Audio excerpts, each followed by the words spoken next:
จอลูกหนังวิเคราะห์บานเตะที่ได้3คู่ประจำวันพุธที่11เดือน2ปี2026เขามาเริ่มกันในคุยหนึ่งในศึกพรีเมียร์ลีกอังกฤษแต่ในเวลา3:15ของคืนนี้การพบกันระหว่างซันเดอร์แลนด์จะเปิดบ้านต้อนรับการมาเยือนของลิเวอร์พูลซันเดอร์แลนด์เจ้าบ้านฟอร์มไม่ทรงหลังถือว่าใช้ได้แต่ยังคงขาดความสม่ำเสมอโดยเฉพาะเกมรับที่ยังคงมีพลาดให้เห็นส่วนลิเวอร์พูลพวกเขามีฟอร์มการลิ่นที่ค่อนข้างนิ่งเกมบุกมีความดุดันยิงได้สม่ำเสมอ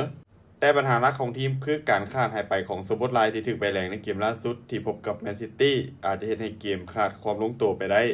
ผู้เกมคาดว่าซันเดอร์แลนด์พวกเขาน่าจะถอยไปตั้งรับลึกแล้วรอจังหวะการเล่นเกมสวนกลับหวังใส่ลูกตั้งเตะและความผิดพลาดของแผงหลังลิเวอร์พูลในการโจมตี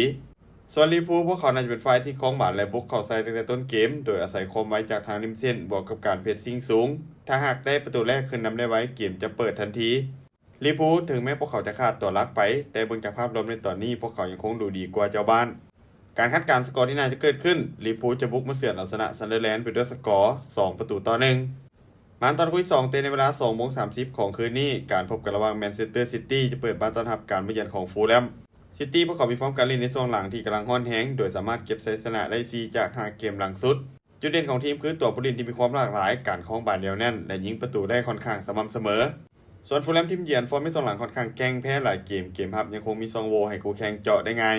ถ้าเบิ่งจากภาพรวมในตอนนี้ยังคงเป็นเจ้าบ้านซิตี้ที่ดูเหนือกว่าในทุกมิติมีโอกาสสูงที่พวกเขาจะเก็บชัยชนะในเกมนี้ไปได้แบบบ่ยาก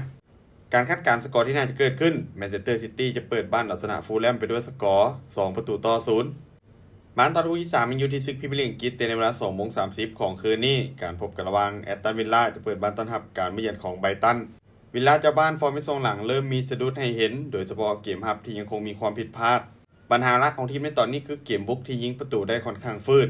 ส่วนไบรตันทีมเยือนฟอร์มไม่ทรงหลังก็ค่อนข้างแกร่งโดยเกมรับเสียประตูง่ายและเก็บชัยชนะได้ยากผู้เกมคาดว่าวิลล่าพวกเขาจะเพรสซิ่งในแดนกลางสนามโจมตีไว้จากทางริมเส้นเน้นการจบสกอร์ในกรอบเขตโทษส่วนไบรตันตามสไตล์ของพวกเขาคือคล้องบานต่อบานสั้นอาจจะเสี่ยงถึกสวนกลับถ้าหากเสียบานในแดนกลางถ้าเบิ่งจากภาพรวมในตอนนี้คู่นี้ถือว่าเป็นคู่ที่สูสีและน่าจะวัดกันอยู่ที่ความเฉียบคมในการจบสกอร์ของแดนหน้าจากทั้ง2ทีมการคาดการณ์สกอร์ที่น่าจะเกิดขึ้นแอสตันวิลล่าจะเปิดบ้านแบ่งแต้มกับไบรตันไปด้วยสกอร์1-1สุดท้ายนี้ถ้าทุกคนสนใจแนวทางดีๆแบบนี้อย่าลืมกดไลค์กดแชร์ออกไปเพื่อเป็นแนวทางเพิ่มเติมและใครสนใจอยากลงทุนสามารถกดลิงก์ทางหน้าซ่องได้เลยเด้อ